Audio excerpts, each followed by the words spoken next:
On a a priori 3 sujets que nous souhaitions aborder. Je ne sais pas si on va pouvoir tout couvrir, mais ça n'a pas d'importance.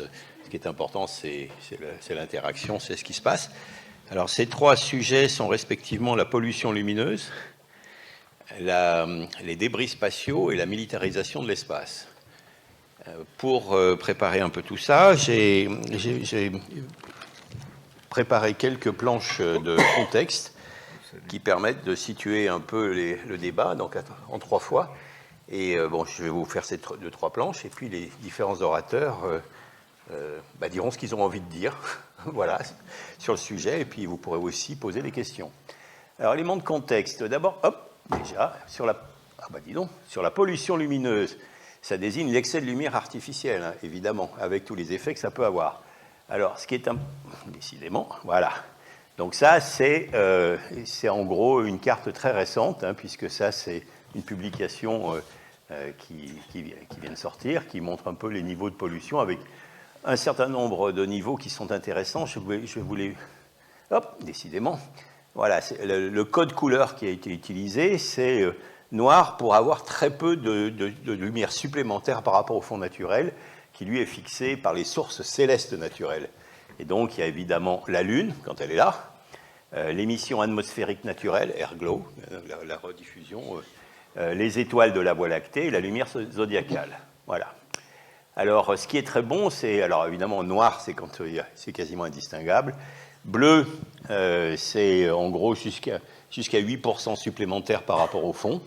Et au-delà de ça, c'est considéré comme pollué par nous, astronomes. Ensuite, vous avez le niveau vert, jaune. Alors, jaune, là, ça devient vraiment carton jaune. Hein. Plus de Voie lactée. Là, on ne distingue plus la Voie lactée. Puis après, il y a le carton rouge. Donc là, on commence à stimuler les cônes des couleurs. Et donc, on perd beaucoup l'adaptation. Puis après, c'est le blanc. Alors, plus d'adaptation du tout. On est en plein jour. Voilà. Donc, je vous remonte cette carte maintenant. Alors, attendez, je vais essayer de le faire comme il faut. Il ne veut pas. Je recommence. Voilà. C'est assez intéressant quand même de voir, voilà, nous on est là. Vous pouvez quand même voir les endroits qui sont corrélés à la présence humaine. Le Nil, ici, vous voyez que la Corée du Nord, c'est pas très allumé. Le centre de l'Australie non plus. L'Amazonie, il y a des coins quand même, l'Amazonie, excusez-moi, j'ai voulu montrer l'Afrique. Le nord du Canada. Mais on voit que dans les pays dits développés, c'est tout jaune. Hein. Voilà, en gros. Je vais vous donner quelques chiffres supplémentaires. Alors ça, c'est une plateforme qui reprend largement ces données, mais l'intérêt, c'est quand même ce qu'on voit ici. Voilà, ça c'est Lyon, ça doit être Limoges, il doit y avoir Brive, et nous, on n'est pas loin de là. Enfin, nous, ici, en ce moment, ce qui est cool. Et puis, voilà la fraction de la population exposée à ces différents niveaux de pollution. Attendez, c'est pas celui-là que je voulais avoir. Voilà. La fraction de la surface des différents pays en fonction de ce qui est rangé par, vous voyez, ce qui est jaune et au-delà. C'est-à-dire ceux qui ont perdu la galaxie. Alors, on n'est pas très bien situés. Il y a en gros l'Allemagne et la Corée du Sud avec l'Italie qui sont pires que nous. Hein, mais sinon, donc, j'ai fait ça au jugé, mais... Donc, on voit qu'à peu près, en France, notre galaxie est inobservable depuis à peu près 65% du territoire. Et si on parle en gens, alors, décidément, je ne sais pas pourquoi, là, ça marche moins bien qu'hier. Là, ça, c'est la fraction de la... ça, c'est la surface. Et, voilà. En termes de gens, en fait, voilà, il y a à peu près 5% de la population au niveau vert et quasiment 0%, et donc nous sommes dans le 0%, qui est au niveau bleu. Voilà, donc maintenant les chiffres, voilà, 83% de la population mondiale, plus de 99% de la population des États-Unis et de l'Europe vivent sous un ciel pollué par la lumière artificielle. Voilà, ce n'est pas un problème annexe. Un tiers de l'humanité ne peut plus voir la Voie lactée, avec tout ce que ça implique, tous ceux qui ont écouté hier. Un tiers de l'humanité. Oui, c'est vrai, j'ai une petite voix, donc il faut que je parle avec le micro. La pollution lumineuse mondiale augmente d'environ 2% par an et ça empire encore plus vite dans les zones urbanisées. Donc il va quand même falloir faire quelque chose. L'impact économique est loin d'être négligeable. Environ 30% de toute la lumière extérieure est gaspillée, ce qui fait rien que ça à peu près 3 milliards de dollars par an, et ça émet environ 21 millions de tonnes de CO2. Et puis après, il y a tous les autres effets, donc les impacts environnementaux sur les écosystèmes. Il y a eu une présentation entière tout à l'heure qui a raconté tout ça. Et puis il y a l'impact sur l'astronomie, nous autres. Donc la réduction de la visibilité des étoiles, les pertes de sites d'observation. Et je vais m'arrêter là, je pense. Si encore une slide, peut-être. Oui, si, ben voilà, quand même. On a la chance en ce moment d'être proche. Alors, on n'est pas tout à fait parce que, attendez, je prends le pointeur, on est là. Donc, il faut quand même sortir de Meymac, il ne faut pas aller très loin pour aller, par exemple, à Millevaches, Saint-Mère-les-Oussines, Pérols, etc. Et là, on a un ciel extraordinaire. Voilà. Et donc, on est dans c'est les régions qui sont très privilégiées, où on peut encore observer le monde, un peu comme les pâtres grecs. Voilà. Enfin, grecs ou autres. Et puis il y a tous les impacts, bon je ne vais pas les reprendre, sur les écosystèmes. Et donc, oui, bon, c'est très agaçant, mais bon, voilà, que faire? Et ça a été dit un petit peu. Maintenant, je présume que les différents orateurs vont peut-être vouloir rajouter quelque chose, leur point de vue, qui commence sur la pollution lumineuse, étant donné que nous allons parler par ailleurs des débris et de la militarisation. Vas-y. Ah, mais non, je testais. Oui, j'ai bien compris. C'est bien. T'es bien éveillé ce matin. Oui, c'est vrai, tout ce qui a été dit est parfaitement juste. Et je me souviens faire simplement témoigner de mon expérience qui date des années 76, quand j'observais au télescope du Mont Palomar, qui était emblématique à l'époque. C'est le télescope le plus grand de la planète. Le miroir, faisant 5 mètres, il est toujours en opération. Et à l'époque, on avait déjà, quand on était sur la montagne, on voyait les lumières de San Diego, qui était à 200 km, et on devinait celles de Los Angeles, qui était un petit peu plus loin. Et les astronomes, à ce moment-là, ont décidé d'aller voir les pouvoirs publics à San Diego pour leur dire, écoutez, voilà, on ne peut plus observer, on a le plus bel instrument qui est connu dans le monde entier, et pourtant on est gêné par la lumière, il faut faire quelque chose. Et on fait rarement ça, enfin on a mis, peut-être qu'on commence à le faire maintenant, mais cette mobilisation des scientifiques auprès comme ça des pouvoirs publics. Et ils leur ont expliqué, ils leur ont fait des cours d'astronomie, on a expliqué, vous voyez, nous avons découvert grâce à l'astronome Hubble que l'univers est en expansion, c'est grâce à ce télescope. Donc vraiment il faut faire quelque chose, vous pouvez prendre des mesures, et l'idée étant de remplacer les lumières qui sont dans les rues par des lumières à vapeur de sodium. Eh bien, ça a fonctionné, et ça a pris un certain temps, mais ça a été la première fois, je crois, la première tentative vraiment couronnée de succès pour modifier un petit peu cette pollution localement. Ensuite, ils l'ont un petit peu fait un petit peu partout, mais disons que ça date déjà des années 76. Et l'autre chose que je voulais dire, c'est que je me suis aperçu qu'on dit souvent qu'on ne voit plus d'étoiles dans les villes. Oui, c'est vrai, on en voit une trentaine à Paris peut-être, à tout casser, 30. Alors qu'à l'œil nu, sur le plateau, vous en voyez au moins 3000. Donc vous voyez, la différence est énorme. Pour autant, ça n'empêche pas quand même de regarder. Et j'invite souvent les gens, même quand ils habitent à Paris, je leur dis, vous savez, regardez, vous avez Vénus, vous avez Jupiter, ça se voit même dans la capitale. Et je me souviens, pour ceux qui connaissent Paris, il y avait en 1998 la comète Hale-Bopp. Et sur la butte aux Cailles, eh bien, je voyais cette comète passer. Pourtant, on pourrait croire qu'il fallait aller très très loin, mais non. Même à Paris, on pouvait la voir. Voilà. Tout n'est pas complètement désespéré. Enfin, il faut être vigilant. Plus que vigilant. Chacun a son micro. Donc, d'accord. Si quelqu'un Oui, en fait, en France, ça fait très longtemps que les astronomes amateurs essaient de sensibiliser les pouvoirs publics pour la réduction de la pollution lumineuse et ils n'ont pas eu beaucoup de succès pendant longtemps et ça a commencé à marcher quand c'est les parcs naturels qui ont relayé cette information, alors pour d'autres considérations, plus protection de la vie nocturne que la qualité du ciel, et maintenant le message passe. Mais pendant très longtemps, en fait, l'argument c'était si on éteint les lumières, il y aura plus d'insécurité. Et c'est un réflexe assez normal, hein. On a envie de se dire, on se sent en sécurité quand il y a la lumière, mais en fait, l'expérience montre que c'est pas vrai. C'est que la réduction de l'éclairage réduit aussi pas mal de nuisances, notamment les gens traînent moins dehors le soir s'ils sont dans le noir.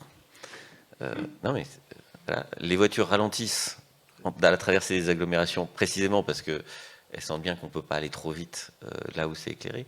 Et donc, le bilan est positif, mais il n'est pas évidemment positif de premier abord. Et donc, il y a tout un travail de sensibilisation qui a duré des années en France, qui commence à porter ses fruits, mais qui est difficile à faire parce que à chaque élu, chaque nouvel élu, il faut lui répéter à nouveau que c'est dans son intérêt économique d'abord, et ensuite, en termes de qualité de vie, de baisser l'éclairage. Karim, tu as envie de dire quelque chose? Ah oui, moi c'était juste, en fait c'est pas un problème, c'est pas un témoignage d'astronome, c'est un témoignage de citoyen. C'est quelque chose, je vais tourner ma gourde, quelque chose d'assez drôle qui s'est passé. Alors d'abord les hivers précédents, puisqu'on a toutes les mairies arrêté, la plupart des mairies arrêtaient les éclairages très très tôt pour économiser l'énergie, et c'était une catastrophe parce que c'était fait de façon assez stupide. On éteignait l'éclairage, on éclairait un lampadaire sur 2, et du coup comme il faisait nuit à 5 heures pendant l'hiver, tout le monde s'en plaignait. Bon. Et donc tout le monde est resté sur cette idée-là. Et s'il s'est passé quelque chose cette année dans ma résidence, dont j'habite une résidence avec plusieurs immeubles, j'ai la chance d'avoir un petit jardin autour, etc., avec beaucoup d'éclairage public, énormément d'éclairage de la résidence, et cette année il a beaucoup plu, ça vous a pas... Vous n'avez pas manqué de le remarquer. Il a tellement plu que le vieille installation électrique de la résidence est tombé en rade. Et qu'en fait, tous les lampadaires, ou du moins une bonne partie des lampadaires, ne fonctionnaient plus. Alors évidemment, toute la copropriété qui hurle « Ah, les lampadaires ne fonctionnent plus, mais qu'est-ce qui va se passer ?» Et on est resté comme ça parce que c'est extrêmement compliqué à réparer. Les électriciens ne veulent pas se mouiller, dire que faire un devis parce qu'ils ne savent pas combien ça a coûté. Les gens trouvent que ça coûte trop cher, etc. Et du coup, ça fait 6 mois qu'on vit sans éclairage à l'extérieur. Alors au début, bien sûr, c'est mais on va se casser la gueule, et quand on range notre voiture, on va tomber, etc. Alors on a une chance incroyable, c'est la plupart des lampadaires qui servent à rien sont tombés en rade, et ceux qui sont près des places de parking fonctionnent. Donc tout va bien en fait. Donc les personnes âgées ne tombent pas la nuit. Et donc depuis, comme on n'a plus d'éclairage depuis 6 mois, j'essaie de convaincre mes voisins, puisqu'on va rénover le système d'éclairage, de faire un système d'éclairage où déjà on supprime la plupart des éclairages qui ne servent à rien, parce que éclairer à 2 heures du matin le jardin et le parking, ça ne sert pas à grand chose. Et ça finit par marcher, en fait, par l'exemple, finalement, puisque ça fait 6 mois qu'il n'y a pas de lumière, personne ne s'est cassé le col du fémur, et juste en présentant les économies, le fait que finalement c'était pas vraiment nécessaire, dire que bah oui, mais éclairer ce jardin à 2 heures du matin, ça ne sert à rien, et ben on arrive à convaincre les gens. Donc c'est possible quand c'est fait intelligemment, c'est-à-dire pas en coupant brutalement l'éclairage à 5 heures du soir, là où on en a besoin, mais en le coupant de façon sélective aux endroits où ça ne sert à rien, on peut réduire énormément la pollution lumineuse. Vas-y. Il y a un exemple connu en région parisienne, c'est l'autoroute A15, donc qui va vers le nord-ouest de la région parisienne. C'est une des seules autoroutes éclairées en région parisienne et peut-être en France. Et un jour, sans doute dans des circonstances comparables, l'éclairage est tombé en rade, ça a mis énormément de temps à être réparé, et les pouvoirs publics se sont rendus compte que les gens réduisaient la vitesse et qu'il y avait moins d'accidents, et que les accidents étaient sans doute moins graves puisque vitesse réduite, et que donc en fait éclairer cette autoroute parce que circulation très dense, c'était pas la meilleure initiative à prendre. Et donc on se rend compte par l'exemple que globalement on peut faire des efforts.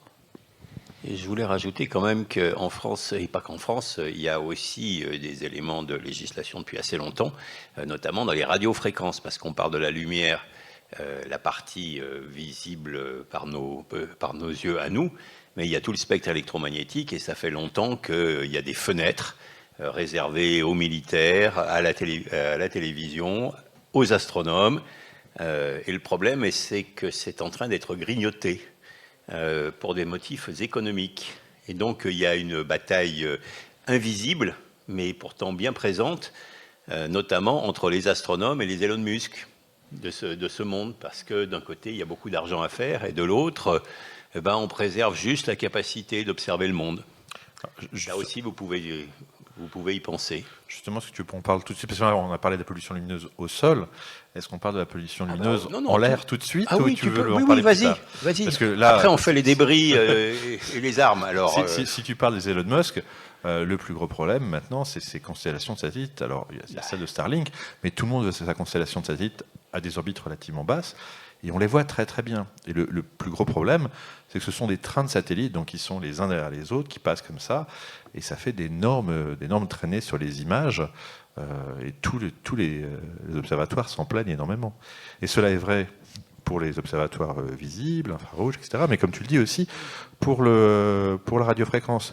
On est en train de concevoir un double télescope géant qui va s'appeler SCA, qui sera en Afrique du Sud et en Australie, un double radiotélescope géant qui fera mondial, qui fera un kilomètre carré, réparti entre ces deux pays, avec des grandes antennes, des petites antennes, enfin quelque chose de très très compliqué. Avec ce genre de télescope géant, on fait énormément de choses fantastiques. Par exemple, si vous avez vu des images de trous noirs qui ont été présentés, ou même des films de trous noirs qui ont été présentés ces dernières années, ça a été possible grâce à des réseaux d'antennes de radiotélescopie qui sont du pôle Sud, d'Afrique du Sud, d'Australie, d'Amérique du Sud, qui observent en même temps. On peut observer de jour en radiotélescopie. Donc ils observent en même temps, c'est compliqué, il faut qu'ils fassent beau partout en même temps, etc. Et comme elles sont très très loin les unes des autres, on peut faire ce qui s'appelle l'interférométrie et voir des choses extrêmement précises et extrêmement petites. Donc pour faire cela, on va avoir besoin de ces nouveaux radiotélescopes. C'est une fenêtre incroyable qui s'ouvre. Ça, c'est juste une des applications possibles. Et donc dans des précurseurs, parce qu'évidemment quand on fait quelque chose aussi gros, on a des prototypes qui sont déjà installés, des précurseurs divers et variés. Et là, il y a eu en 2023 un article disant, écoutez, avec ces précurseurs, on entend très bien les satellites de Musk, entre autres, discuter entre eux. C'est-à-dire juste le fait qu'ils parlent entre eux. Ils ont besoin de radio aussi. Ils sont censés utiliser une certaine fréquence, mais ça bave toujours un peu. En radioastronomie, évidemment, on utilise le plus de fréquences possible. Il y a des effets physiques qui sont partout. On les entend très bien. Et j'espère que c'est crypté, parce que si on les entend très bien, on pourrait comprendre ce qu'ils racontent. A priori, c'est crypté. D'ailleurs, dans les utilisations de SK, je vais quand même dire un mot. Ceux qui m'ont entendu parler, je suis un petit peu cosmologue, et un des enjeux, justement, c'est de regarder les premières étoiles, ce qu'on appelle, même avant, le moment où l'univers se rééclaire, ça s'appelle la rayonisation. C'est une des nouvelles frontières, c'est-à-dire le moment où l'univers sort des âges sombres, qu'on aborde maintenant, parce qu'on a maintenant la technologie. Et peut-être qu'on ne va pas le voir, parce qu'à la place, on aura des constellations de M. Musk. Voilà. Ouais, je voulais juste compléter, puisqu'on parle de Musk. Il y a plus de 42 000 satellites qu'il prévoit de lancer. C'est pas rien, 42 000. Vous imaginez quand même 42 000. Non, moi je dis ça parce que en ce moment même, j'ai regardé quelque part, il n'y en a pas tellement. Il y a à peu près 6 ou 7 000 satellites en l'air. Donc lui, il va en rajouter quand même un nombre considérable. Pas que lui, hein. Comment ? Pas que lui, il y a la compétition aussi qui en rajoute. Oui, bien sûr, mais lui, c'est quand même le prédateur principal de l'espace. Je dis prédateur parce que pourquoi il est prédateur ? Parce qu'effectivement, depuis que le privé s'occupe de l'espace et l'occupe, on constate quand même l'absence cruelle de textes internationaux sur l'occupation de l'espace. Il y a eu des choses qui ont été décidées dans les années 60 et même 2019, mais tout le monde n'a pas signé. Et c'est ça le problème. Donc il n'y a pas d'entente généralisée sur ce problème-là. En ce moment, par exemple, au-dessus de notre tête, vous avez à peu près 1000 satellites en permanence. Voilà. Et dès que vous faites une photo avec... Oui, ce sont des... Alors, j'ajoute, effectivement, tu as raison, que les satellites de Musk sont entre 200 et 300 km d'altitude. Oui. Et quand on a une caméra sensible et qu'on la laisse ouverte pendant longtemps, eh bien, vous voyez un magnifique ciel micro-sillon. Voilà, les passages de la réflexion de la lumière sur les satellites. Voilà, donc, alors évidemment, ça veut dire que il y a toute une fraction du ciel constamment variable qui n'est pas observable.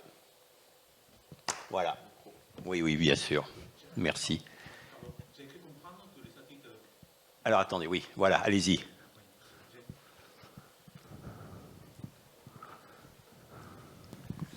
Oui. J'avais que comprendre que les satellites d'Elon Musk devaient justement, pour avoir moins de réflexion, être recouverts d'une surface moins justement contrainte à cette réflexion qui nous gêne, nous astronomes. Oui, ils avaient essayé de nous faire plaisir en disant effectivement ils allaient recouvrir une partie de ces cubes-là.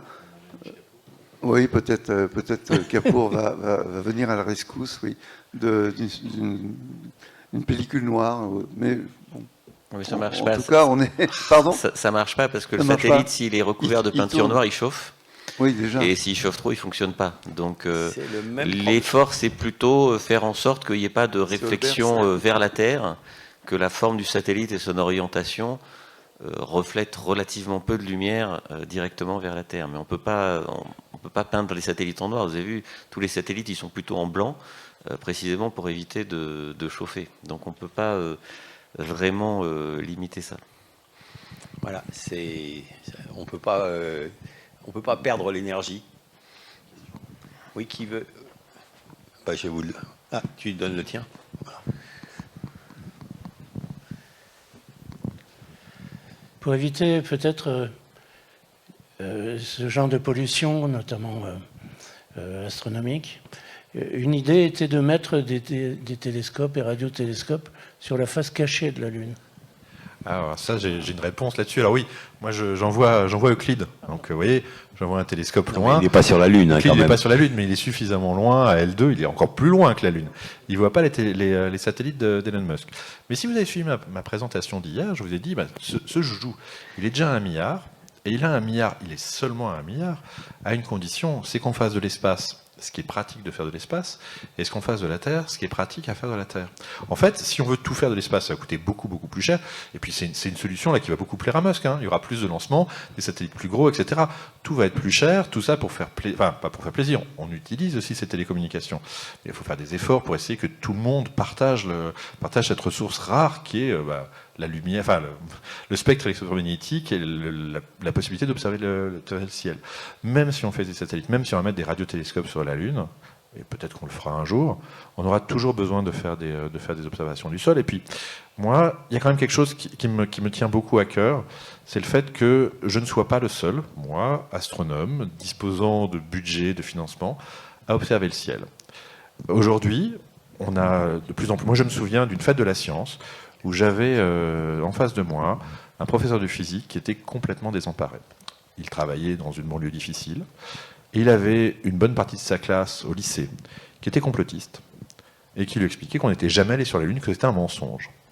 Et le pauvre, il était à court d'arguments, c'était un appel à l'aide. C'est comment je fais moi pour convaincre mes lycéens que bien sûr on est allé sur la Lune, que tout ça n'est pas un complot et un mensonge. Et pour ça, il faut revenir à l'expérience sensible. Il faut faire des expériences avec ces jeunes, il faut que chacun puisse partager cette expérience sensible. Alors évidemment, je ferai beaucoup mieux depuis la Lune, je ferai sans doute beaucoup mieux depuis l'orbite de Jupiter, même si ça se trouve. Mais ça, c'est pas moi dans la rue qui peut lever les yeux au ciel et voir le ciel. Et donc, si le ciel, l'espace, les beautés de l'univers est réservé à des spécialistes munis d'instruments qui coûtent des milliards d'euros, je crois qu'on aura vraiment perdu quelque chose. Par ailleurs, sur la Lune, il y a quand même quelques difficultés. La gravité est faible. Et donc, quand vous faites un pas, il y a un nuage de poussière qui va mettre très très longtemps pour retomber. Et donc, pour l'optique, c'est pas terrible. Alors, pour faire des longueurs d'onde éloignées, ça va aller. Mais même pour ça, c'est pas si facile que ça. Bon, en plus, ça va coûter un peu cher. Je vous propose peut-être... oui, attendez, voilà, je vous l'apporte. Ah, t'as piqué le micro. Non, j'ai pas piqué le micro. C'est moi le meneur de jeu. Arrête. Mais t'en as un autre. Oui, je sais, mais je ne peux pas me déplacer. Je me demandais comment on peut l'expliquer, en fait, que les gouvernements... Je suis là. Que les gouvernements ne fassent rien par rapport au sujet qu'on évoque, là, le fait que l'espace est privatisé quelque part. Parce que même au-delà de l'argument patrimoine et esthétique, peut-être qu'il les dépasse, il y a au moins un argument stratégique sur le fait qu'on ne peut pas laisser l'espace comme ça filer aux mains de quelques milliardaires. Enfin, ça paraît hallucinant que les gouvernements ne se bougent pas. Alors, d'ailleurs, on va y revenir un peu, notamment dans la troisième partie sur la militarisation. D'accord. Okay. Notamment sur la militarisation de l'espace. Tout le monde, En gros, personne n'a intérêt à ce qu'une seule puissance, y compris non C'est ça, gouvernementale, disons, capte le bien commun. Et je suppose que Jean-Loup aura beaucoup de choses à dire là-dessus, mais tu veux le faire tout à l'heure plutôt, hein? On est d'accord? D'accord. Donc on va y revenir. Bon, je voulais vous donner quelques éléments de contexte maintenant. On a parlé de pollution lumineuse, mais ce n'est pas la seule. Donc sur les débris spatiaux, donc, ou débris orbitaux. Alors à chaque fois, il passe 2 slides d'un coup, je ne sais pas pourquoi. Voilà, donc d'abord sur l'origine, parce que tout le monde n'est pas au courant. D'abord, il y a les satellites hors service. Voilà, il en reste. Il y a les étages de fusée. Il y a les fragments résultant de collisions. Les tests d'armes anti-satellites, ça on va y revenir au moment de la militarisation. Les débris divers de missions spatiales, les pièces détachées, les outils perdus, tout ce qui traîne. Et puis il y a aussi des choses beaucoup plus simples, hein, les éclats de peinture et les petites particules qui sont très petits, mais aussi très très nombreux. Et ils résultent par exemple de l'érosion et de la dégradation des surfaces. Alors pour caler un peu les choses, je vous propose quand même, on classifie, pas que nous, hein, les débris en grands débris, c'est-à-dire supérieurs à 10 cm, c'est vraiment des gros morceaux. Donc ça inclut toutes ces parties-là. Les débris de taille moyenne, de 1 à 10 cm, et puis les petits débris, donc notamment la peinture, etc. Alors, voilà, donc pour parler de chiffres, les plus de 10 cm, il y aura à peu près plus de 34 000 objets là-haut. Entre 1 et 10, environ 900 000, et les petits, environ 128 millions. Et là, du point de vue de la répartition, évidemment, ils ne sont pas tous répartis pareil. Sur les orbites basses, il y a environ 15 000 objets de plus de 10 cm, qui sont d'ailleurs suivis. Voilà, c'est la densité la plus élevée dans cette région, et c'est un risque important pour la station spatiale et les satellites en orbite basse. Et puis il y a les orbites moyennes. Là, il y a environ 17 000 objets de plus de 10 cm, et en géostationnaire, environ 2 000 objets de plus de 10 cm. Voilà, alors il y a différents systèmes qui sont utilisés pour suivre au moins les plus gros. Et donc, je vous les ai indiqués ici. Évidemment, ces chiffres sont susceptibles de changer assez rapidement, notamment quand on envoie beaucoup de satellites, ou qu'on militarise l'espace et qu'on commence à faire se cogner des satellites, ou qu'on le détruit soi-même pour prouver qu'on en a une grosse, soit éventuellement en cas de conflit direct. Alors, je voudrais... Non, je pense... décidément, excusez-moi, j'ai un petit problème de... Aujourd'hui, ça marche moins bien qu'hier. Bon, voilà, donc en fait, je vais m'arrêter là, puisque ça m'énerve de... donc voilà, il y a beaucoup de débris de toutes sortes, et de toute origine, et alors évidemment, on peut faire un certain nombre de choses. Oui, ça va mieux quand je cause dans le poste. Mais c'est des solutions très très chères. Vous imaginez bien que envoyer un satellite avec un bras ou avec un filet pour récupérer, etc., peut-être qu'il serait plus raisonnable de commencer par en faire un peu moins. Bon, là-dessus, vas-y. Non, c'est juste pour préciser ce que tu as dit par rapport aux chiffres. On peut peut-être penser que 1 cm, c'est un petit débris, on voit pas trop. Mais en fait, il faut voir que ça se déplace à des vitesses considérables déjà. Ça se déplace à typiquement 8 km par seconde, c'est une trentaine de milliers de km/h. Et donc, si lors d'une sortie extravéhiculaire, un cosmonaute peut très bien se retrouver avec une perforation dans sa combinaison, je pense que Jean-Loup le dira mieux que moi, et il n'a que quelques secondes pour réagir, sinon, effectivement, il se retrouve dépressurisé, sans oxygène. Donc, il y a ce problème-là. Et évidemment, il y a des débris plus importants, ceux qui font quelques centimètres, jusqu'à 10 cm, toujours à la même vitesse, et ceux-là peuvent détruire de manière durable l'ISS ou les véhicules qui sont sur orbite. Vous savez, si on vous fait un trou d'1 centimètre dans le corps, voilà, c'est à peu près ça. Oui, ça ressemble à une balle. Voilà, c'est pas bon. D'ailleurs, la navette spatiale montrait on voyait les impacts. Ça a été mesuré, photographié. Vous trouverez ça sur le net assez facilement.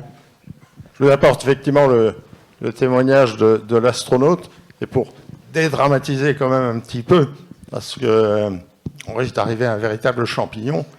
Et il y a bien des débris spatiaux, mais les débris spatiaux qui ont provoqué des collisions que nous avons vus sont des débris spatiaux naturels. lors de mon second vol, ou peut-être le premier, un des hublots de la station dans laquelle j'étais avait été à moitié transpercé par un petit gravillon, donc un micrométéorite, et les panneaux solaires avaient beaucoup de trous. Alors on n'est pas allé voir si ces trous étaient provoqués aussi par des gravillons, mais les calculs faits par les Russes, au vu des angles d'attaque des projectiles qui étaient arrivés sur ces panneaux et de leur vitesse, c'était des débris spatiaux naturels, c'est-à-dire des micrométéorites qui transpercent les panneaux solaires, donc avaient presque transpercé ce hublot. Et le seul engin spatial, à ma connaissance, au moins jusqu'à l'époque où j'étais astronaute à la NASA, a été une collision sur le pare-brise d'un Space Shuttle, et qui était un débris spatial naturel, un morceau de satellite, et on n'a pas su exactement ce que c'était, qui a frappé le pare-brise du Space Shuttle. Voilà, donc c'est vrai que c'est de la plus haute importance, cette gestion du débris spatial, surtout ceux qu'on peut contrôler, donc ceux qui sont faits par l'homme. Là, il y a du boulot, mais ils ne sont pas les seuls. Ils ne sont pas les seuls, et quelques exemples que je viens de vous donner, je pense que l'ISS, je n'ai pas vu de rapport actuel, les grands panneaux solaires de l'ISS doivent être criblés de trous. Daniel, tu veux J'avais rajouter juste une quelque chose ? question à vous poser. Qu'est-ce que vous pensez de ce qu'on a appelé le syndrome de Kessler?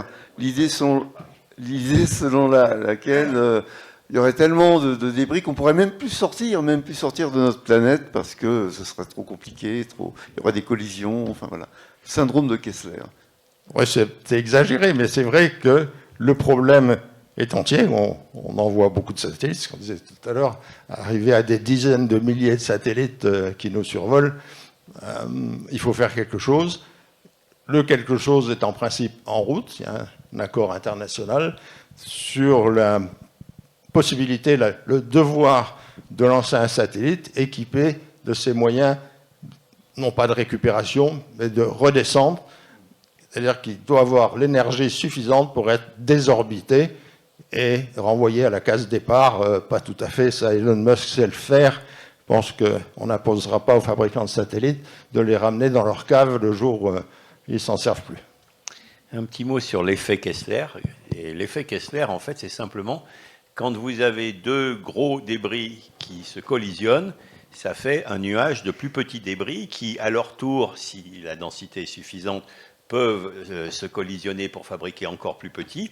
Et vous imaginez qu'à partir d'une certaine densité, de nombre présent, et ben cet effet-là peut faire une sorte d'effet en chaîne qui fait à ce moment-là un nuage très dense de tout petits débris qui pourrait aller ultimement jusqu'à l'impossibilité de sortir, de pénétrer à travers ce nuage-là. Enfin, cet effet Kessler est quelque chose qui est prédit par le calcul.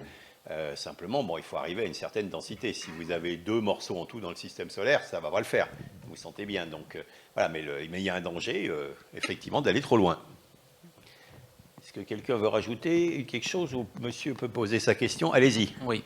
Il y a des organismes comme le NORAD, l'ESA, même le CNES, qui arrivent donc à suivre des débris qui sont au-dessus de 10 cm. Là, vous disiez que vous annonciez des chiffres pour des débris qui étaient en dessous de 10 cm. Je ne vois pas comment on arrive à avoir des chiffres, sachant Je crois que c'est simplement par l'observation.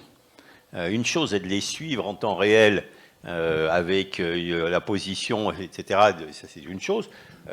Avoir une idée en ayant, je suppose, des poses très profondes de la densité, c'est pas la même chose que de les suivre en instantané, savoir où toutes les pièces sont à tout instant. Je crois que c'est tout simplement ça la différence. Enfin, on arrive à avoir un objet d'1 centimètre, on arrive à le détecter par observation? Je pense que c'est par. On voit ouais. Alors, Oui, tu peux citer Euclide, tu peux citer, enfin, ce que les astronomes font, on voit des choses de très très très petites, très loin. Ouais. Au-delà de 10 cm, en tout cas, c'est tout à fait répertorié et facile à faire. Après, en dessous, c'est plus compliqué, mais ça, on sait estimer, parce qu'il y a effectivement toutes ces sondes qu'on a envoyées, qu'on a récupérées, on a vu les impacts, on les a mesurés, et je pense que toutes ces mesures sont assez qualifiées et assez attestées maintenant. Il y a eu des expériences fâcheuses. Hein. Il y a eu, par exemple, le projet Westford. C'était pendant la guerre froide. Et les États-Unis ont lancé plus d'1 milliard d'aiguilles de presque 2 cm de longueur métallique, dans le but de créer comme ça une sorte de protection radio pour brouiller les messages et qu'ils ne soient pas repérés par l'Union soviétique. Ça a été un échec total, sauf que on pensait que ces aiguilles allaient disparaître. Ça n'a pas été le cas, ça a mis beaucoup de temps. Je ne sais pas s'il en reste encore, mais bon. Donc il y a eu quand même une gestion de l'espace qui était tout à fait anarchiste, anachronique maintenant. Non, anachronique. Ouais, anachronique et qui a obligé quand même de réfléchir un peu plus ce qu'on fait maintenant. Hein. On referait plus ce genre de choses. Les côtés vertueux, peut-être en Europe, ne veut pas dire que, par exemple, la Corée du Nord se sentent obligés par les bonnes pratiques volontaires qui se font à l'Agence spatiale européenne ou à la NASA. Voilà, donc c'est les deux faces d'une même médaille, c'est-à-dire que d'un côté, oui, heureusement, il y a des endroits où on prend conscience, on prend des mesures, etc. Ça ne veut pas dire que tous les acteurs potentiels le suivent, sauf si on trouve des manières coercitives ou des engagements au niveau mondial. Voilà. Et par ailleurs, ce que je vous ai dit, c'est que, au moins je connais un petit peu les projets de l'ESA, il y a des projets, il y a plusieurs tentatives de validation de techniques de récupération des plus gros morceaux. Voilà. Notamment, y compris jeter un filet, enfin j'ai évoqué ça brièvement. Évidemment, ça coûte très cher tout ça, et donc il vaudrait mieux quand même en faire un peu moins. Voilà. Karim, tu veux dire Peut-être un point, parce qu'il y a plusieurs façons de lutter contre les débris. En tout cas, pour les gros débris, souvent, c'est des vieux satellites dont on ne sait plus quoi faire. Et ce qu'il y a d'intéressant, c'est que, semble-t-il, il y a un marché qui est en train de s'ouvrir. On voit de nombreuses compagnies du New Space qui proposent des services de déplacement de satellites, des sortes de ferries à satellite ou des espèces de robots qui vont se coller sur un satellite pour continuer à utiliser un satellite. Un satellite qui a plein de raisons de ne plus l'utiliser. Hein. Hier, j'évoquais par exemple Euclide. Est-ce qu'on peut le prolonger ad vitam? Non, parce que d'abord, on va manquer de gaz pour les propulseurs. Mais même si on avait encore du gaz, peut-être que ça ne vaudrait plus le coup de s'en servir parce qu'il n'y a plus rien à voir. Les satellites commerciaux, comme un satellite de télécommunication, il va finir par être dépassé, mais il peut encore servir longtemps, beaucoup plus longtemps que la fin de son gaz de propulsion qui lui permet de garder sa position et de maintenir son orbite. Et on peut se dire qu'à ce moment-là, c'est un peu bête de laisser sur place faire un déchet ou de le désorbiter. On peut envoyer éventuellement un robot qui va servir de propulseur d'appoint pendant un moment pour prolonger la durée de vie, recycler ces satellites. Et il y a plein de compagnies qui se lancent là-dedans parce que finalement, c'est des satellites qui ne sont pas très gros à lancer, qui sont un peu moins chers et qui redonnent de la vie dans la vie au satellite. Donc une façon aussi, comme au sol, une façon d'éviter les débris et les déchets, c'est le recyclage. S'il n'y a pas d'autres interventions, on va parler un petit peu de... Ah, non, allez-y.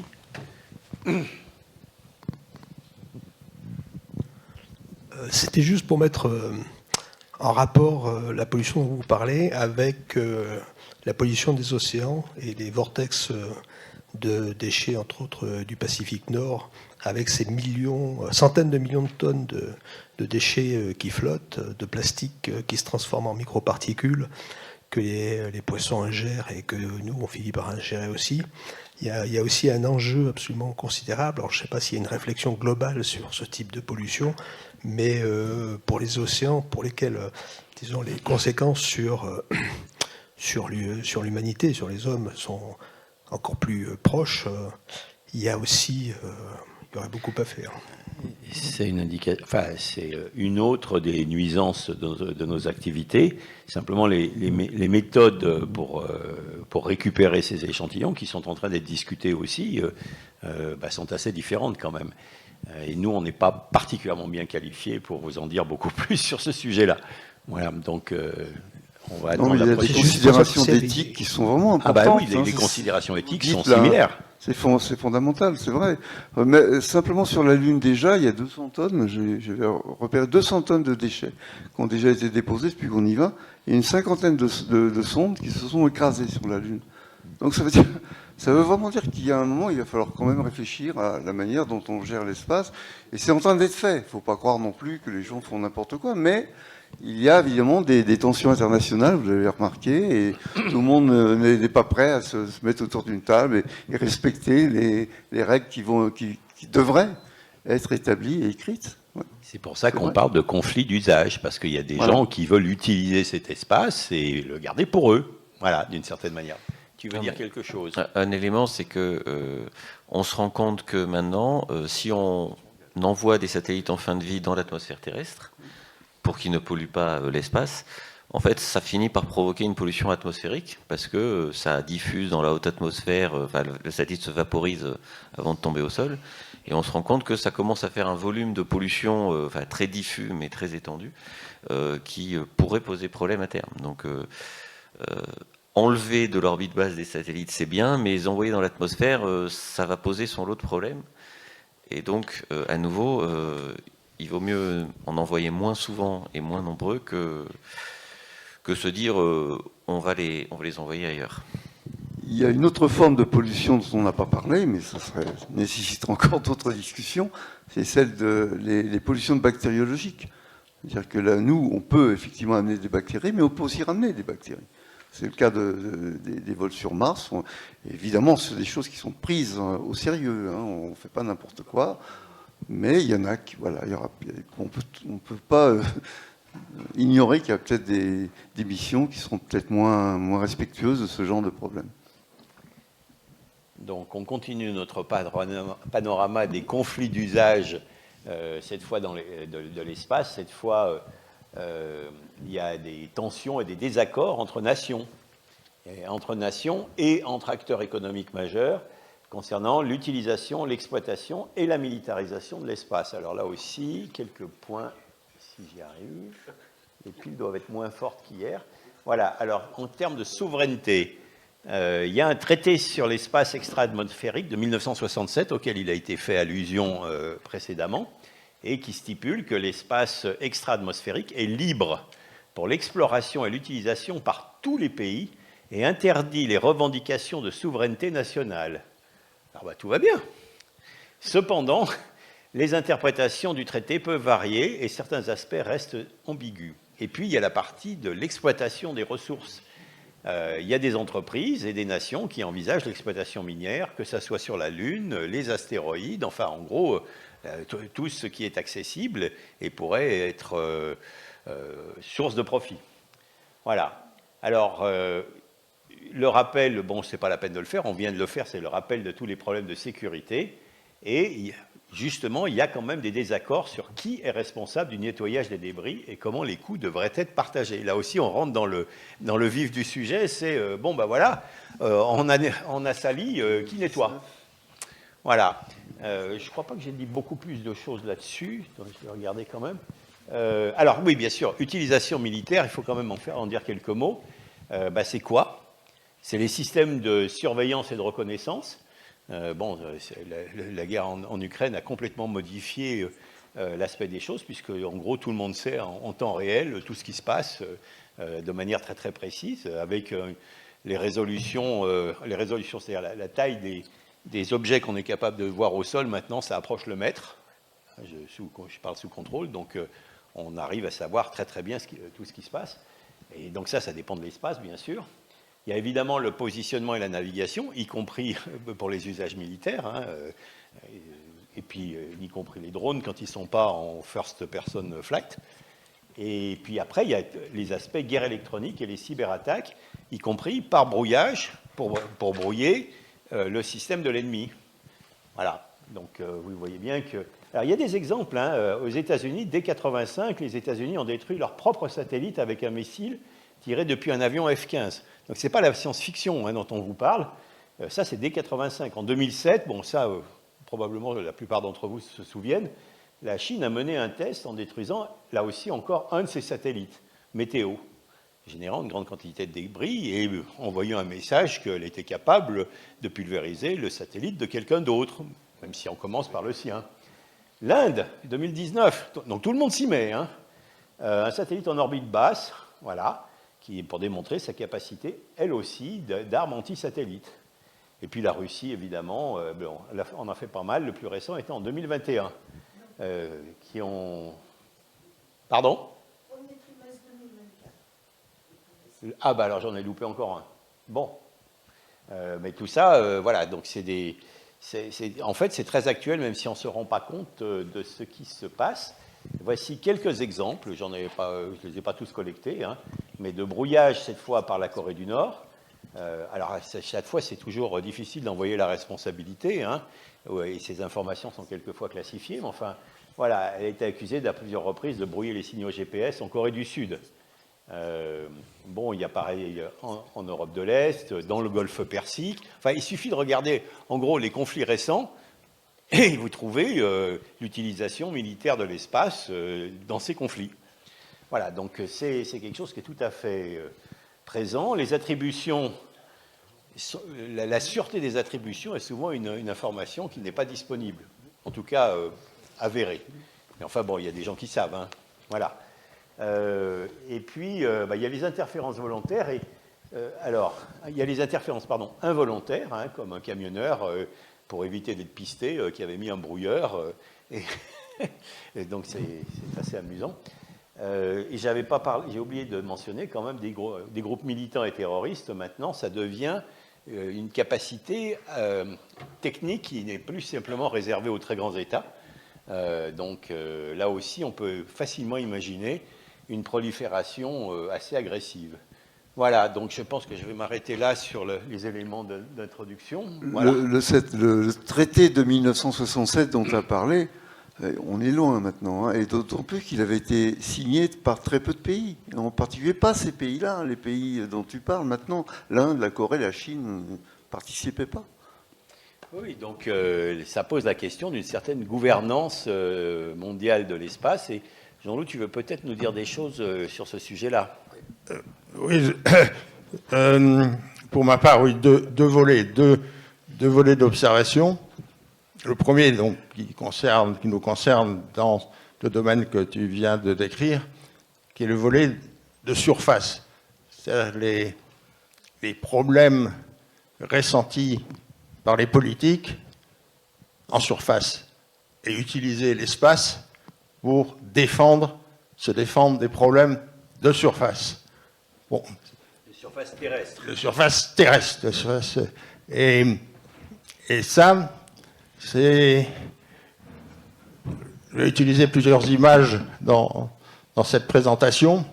La première, quand on vole près de la surface de la Terre, effectivement, et j'en sais quelque chose, et on est en permanence en quasi-infraction, à très peu de distance. On est en infraction avec la petite tour de contrôle du bled qui est à 20 km. On est en infraction après avec les militaires qui sont un peu plus loin. On est en infraction permanente.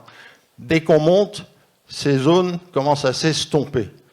Et plus on monte, plus elles s'estompent. Et à très haute altitude, on sait qu'on peut survoler pratiquement tous les pays de la planète sans prendre de gros risques. Et puis quand on est en orbite, il n'y a plus de plan de vol. Ça n'existe plus. La notion de plan de vol n'existe plus.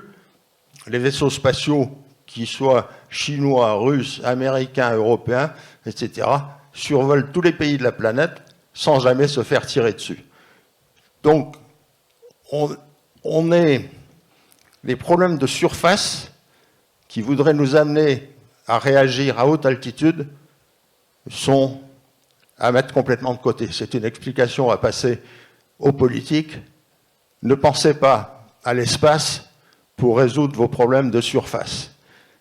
Et à très haute altitude, en orbite, je le répète, et je terminerai par une dernière image, des hommes et des femmes de tout pays travaillent ensemble et sans aucune communication avec ces problèmes de surface. Nous aurons au mois d'août, donc le mois prochain, au départ de Cap Kennedy, un véhicule spatial de la NASA avec 4 personnes à bord. Le chef sera un colonel de l'US Space Force. Donc, vous voyez, on est bien dans le domaine. l'US Space Force, donc qui appelle ces gens-là les Guardians, mais il est détaché à la NASA. La NASA lui confie cette mission avec 2 autres astronautes américains, et ouvrez bien vos oreilles, le 4e personnage sera un cosmonaute russe.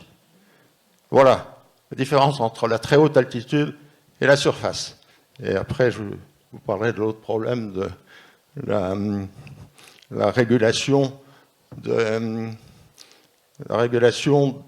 interventions terrestres dans ce que j'appelle les biens extraterrestres de la Terre, donc a priori la Lune, et puis plus tard Mars, et puis pourquoi pas les astéroïdes, etc., qui sont les biens extraterrestres de la Terre. Jusqu'à preuve du contraire, personne d'autre dans le système solaire peut prétendre être propriétaire de ces biens extraterrestres, mais ça arrivera peut-être un jour. On va peut-être découvrir des extraterrestres lointains qui vont vouloir s'approprier nos biens, mais on n'en est pas là. La guerre des étoiles, c'est pas encore pour aujourd'hui. Donc tout à l'heure, on parlera de ce domaine-là, le domaine de l'intervention militaire pour avoir une police du ciel et de l'espace qui évite l'appropriation un jour par des pirates. On pense aux milliardaires, mais on pense surtout à ceux qui sont capables de débarquer un jour sur la Lune, sans foi ni loi, et de nous refaire le coup du Far West à la surface de la Lune, et puis plus tard à la surface de Mars. Donc il faut mettre en place un système d'urgence, parce que ce problème est relativement proche, cette éventualité est relativement proche, donc il faut mettre un système international en place, proposer à tous les pays du monde d'assurer et de faire craindre d'éventuels pirates la force d'une intervention de police de l'espace organisée par tous les pays de la Terre volontaires pour le faire. Et le modèle que je prends en exemple, qui n'a strictement rien à voir au niveau de la mission, par contre au niveau de sa structure, c'est un bon modèle, c'est le modèle de l'OTAN. J'en profite pour t'interroger un peu là-dessus. C'est finalement en quoi ça avance, où on en est, parce que effectivement, la seule manière de tenir un peu des pirates ou des corsaires, hein, parce que voilà, ça peut être aussi, c'est qu'il y ait des shérifs et que ces shérifs, si possible, soient pas inféodés à une seule nation. Donc, qu'est-ce qui se passe en ce moment? Est-ce qu'il y a déjà des discussions fructueuses? Est-ce que tu peux nous en dire un peu plus? Alors, effectivement, en ce moment, il ne se passe rien.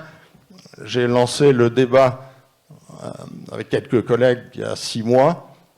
L'attention est certaine, mais la prise d'action n'est pas évidente. Je pense que la première étape qui sera sans doute proposée, c'est de partir du principe que cette organisation va exister et d'appeler tous les pays de la planète et dire est-ce que vous souhaitez être membre de cette organisation? Et on aura très vite un indicateur sur les éventuels pirates. Parce qu'il y a sans doute des pays qui ne répondront pas. On pourra déjà les mettre de côté et dire, ben voilà, on a identifié les pirates potentiels. Et on retombe dans le schéma de l'OTAN, mais non plus pour défendre un pays contre un autre, mais défendre l'acquisition de la Lune, que l'on considère comme un bien extraterrestre, l'acquisition de la Lune par un éventuel pirate qui, dans ce cas, serait un pays qui nous ramènerait tout à fait dans l'image de l'OTAN. Il y a aussi quand même, eu des traités, par exemple, pour préserver les pôles, qui sont menacés, comme vous le savez sans doute, puisque maintenant qu'il est plus facile de commencer à passer des bateaux, ça va être plus facile de faire les exploitations de type économique. Et donc, il y a un danger pour que le fragile équilibre, jusqu'à maintenant, qui était de pas faire une exploitation économique, et que ça soit ouvert à tous, ça c'est en fait d'ores et déjà menacé. Mais c'est quand même un exemple où, au moins pendant un certain temps, et j'espère que ça va continuer, on a réussi à avoir, disons, une zone blanche du point de vue exploitation économique et volonté de souveraineté, même si, en fait, pour ceux qui ne savent pas, il y a des claims, enfin, comment on appelle ça, des demandes de souveraineté de découpage du pôle, hein, tous les pays qui sont adjacents, mais pour le moment, c'est figé. Non, Mais tu on parles a de besoin, l'Antarctique surtout, là. Tu parles surtout de l'Antarctique, en fait. Oui. c'est ça. Et on sait que les Russes ont envie de plonger un petit peu, regarder ce qui se passe en dessous. Parce qu'il y a du pétrole, voilà, notamment. Oui, donc voilà, voilà où on en est. Votre génération, vous allez pouvoir parler, va devoir aussi se confronter à ça et imaginer des manières de policer un petit peu l'accès à l'espace pour qu'il reste accessible à tous. Si vous voulez dire quelque chose. Pour poursuivre avec ce qui vient d'être dit, il me semble que l'exploitation minière de la Lune, ce que vous évoquez, les ressources, n'a un intérêt absolument nul du point de vue de l'économie minière et pétrolière. Déjà, on voit bien sur Terre qu'on a l'exemple de l'exploitation des nodules polymétalliques ou de schistes bitumineux ou de la gazicification in situ du charbon. On voit tous les problèmes que ça pose. Le premier problème est un problème de rentabilité économique. Et de ce point de vue-là, les industriels de la mine et du pétrole savent ce que coûte $1, quoi, et ce que ça rapporte. Donc, aller sur la Lune, chercher je ne sais trop quels métaux, ce dont vous parliez, je pense, c'est uniquement une question de pouvoir, de suprématie, d'éventuelle affirmation d'une suprématie nationale ou supranationale, mais les conséquences économiques sont quasiment nulles, contrairement au pôle, où là, vraiment la question se pose. Hein. Je vous dis ces exemples, ne serait-ce que les nodules polymétalliques, si ça peut avoir un intérêt, c'est uniquement en termes d'indépendance économique, pareil pour les schistes bitumineux. Donc l'indépendance économique de pays qui iraient planter un drapeau sur la Lune, je ne vois pas trop ce que ça leur apporte. Oui, mais je pense qu'il faut être très très prudent avec ça. Par exemple, pour les pôles, la situation de la rentabilité économique varie, par exemple, avec le changement climatique. Donc, qu'est-ce que vous savez? Dit autrement, avoir comme seule protection le fait que c'est aujourd'hui pas rentable, c'est pas quand on aura découvert un usage rentable qui sera le moment de mettre les gens autour de la table sur Terre, et de parler sûr. d'éthique. Donc nous, on est là en train de signaler, c'est justement quand c'est pas encore trop chaud qu'on a une petite chance d'aboutir. Voilà. Et vous, jeune homme, vous vouliez dire quelque chose? Oui, bonjour. Merci pour ce débat de qualité, d'être venu nous voir à MEMAC. Je reviens un petit peu aussi sur ce qu'a dit M. Jean-Loup Chrétien hier lors de sa conférence, sur le fait que nous sommes dans une sorte de bond en ce moment dans le spatial, et effectivement on a une compétition plutôt marquée pour la Lune, avec notamment les programmes chinois qui sont en grande marche. On est justement en droit de se poser cette question plutôt à court ou moyen terme. Est-ce que la Lune va finir par être partagée entre les Américains et les Chinois? Est-ce que on a une sorte de débat international sur ce sujet en ce moment? Pour moi, il n'y a qu'une seule option, c'est celle que je viens de décrire. Pour la Lune, c'est prendre les devants et c'est avoir la plus grande quantité de pays de la planète qui acceptent le principe de déjà défendre la Lune contre les pirates, parce que ça, on est à quelques années d'un débarquement pirate, exactement comme au Far West. Alors, au Far West, on l'a accepté. À l'époque, il n'y avait pas de communication, il n'y avait pas de réseaux sociaux, il n'y avait rien. Mais aujourd'hui, si des individus débarquent sur la Lune et décident de s'approprier une partie de la Lune ou la Lune tout entière, et si on n'a rien fait, on reprochera à tous ceux comme nous qui en parlons aujourd'hui, à tous ceux qui avaient des compétences et qui pouvaient faire quelque chose, on leur reprochera de n'avoir rien fait. Donc c'est pour ça que j'ai lancé ce débat il y a un peu plus de 6 mois, après être passé 2 fois à l'état-major de l'OTAN à Norfolk, prendre le modèle de l'OTAN, tant qu'on n'a pas autre chose. C'est un modèle qui marche bien, et bien sûr, c'est en dehors de la mission de l'OTAN. Ça n'a rien à voir avec la mission de l'OTAN. Notre mission, c'est de protéger les biens extraterrestres de la Terre. C'est la Terre qui s'approprie la Lune.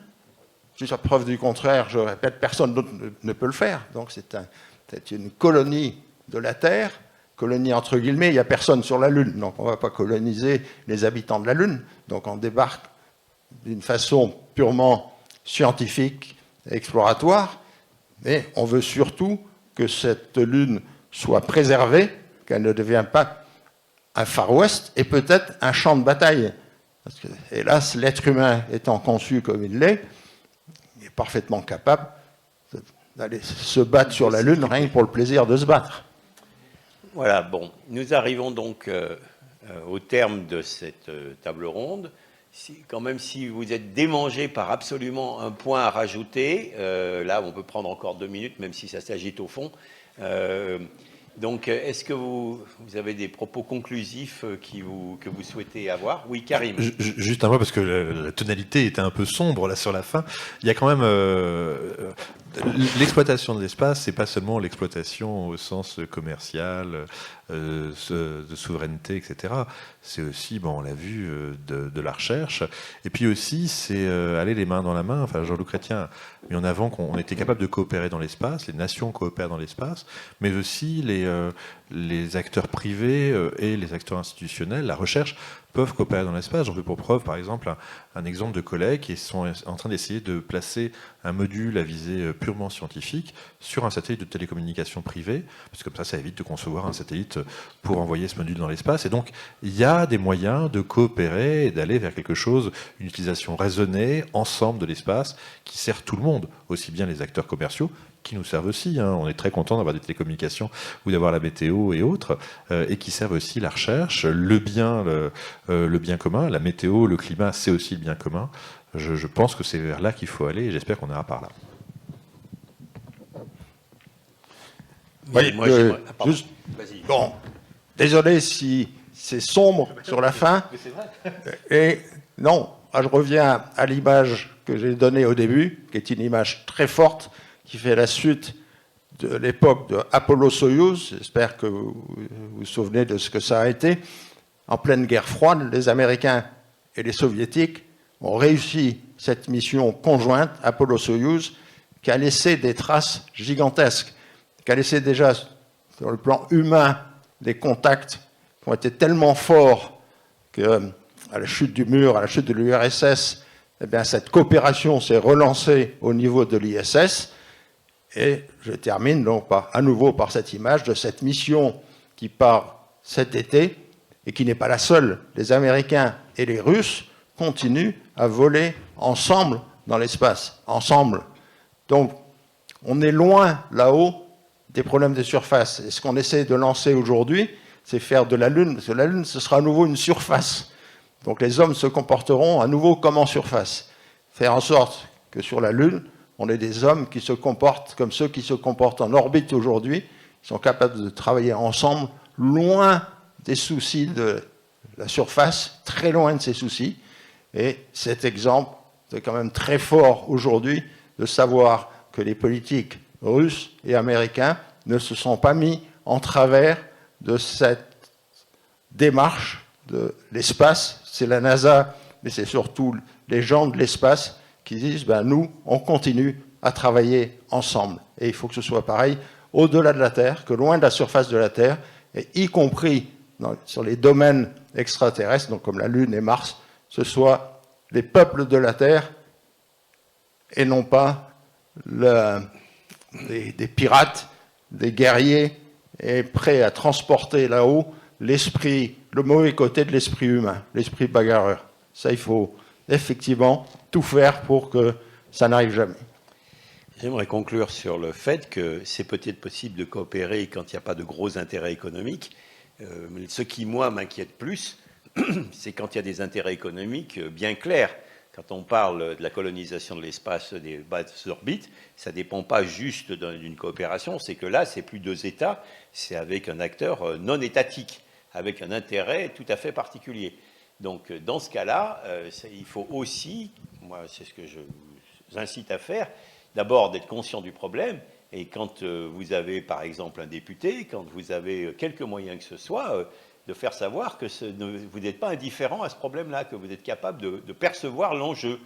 Et moi, je suis particulièrement les enjeux, quand il y a un enjeu économique. Parce que là, les États voilà, sont peut-être... les mauvais instincts ressortent peut-être. Donc, comme dans le reste, à vous de vous mobiliser aussi, pas que nous. Voilà, on va conclure cette table ronde. Et puis maintenant, je pense que nous sommes conviés à aller vers le centre-ville. Tout à fait. Un grand merci à vous, Monsieur Boucher, Monsieur Chrétien, Monsieur Kant, Monsieur Benabed, Monsieur Riazuelo et Monsieur Sordello au premier rang, qui a été notre premier intervenant de la journée. Effectivement, un grand merci à vous aussi, pour vous, spectateurs, qui avez pu assister à ces différentes conférences, mais aussi au spectacle, que ce soit dans les différents points de MEMAC, mais aussi à Mille Vaches. Donc un grand merci.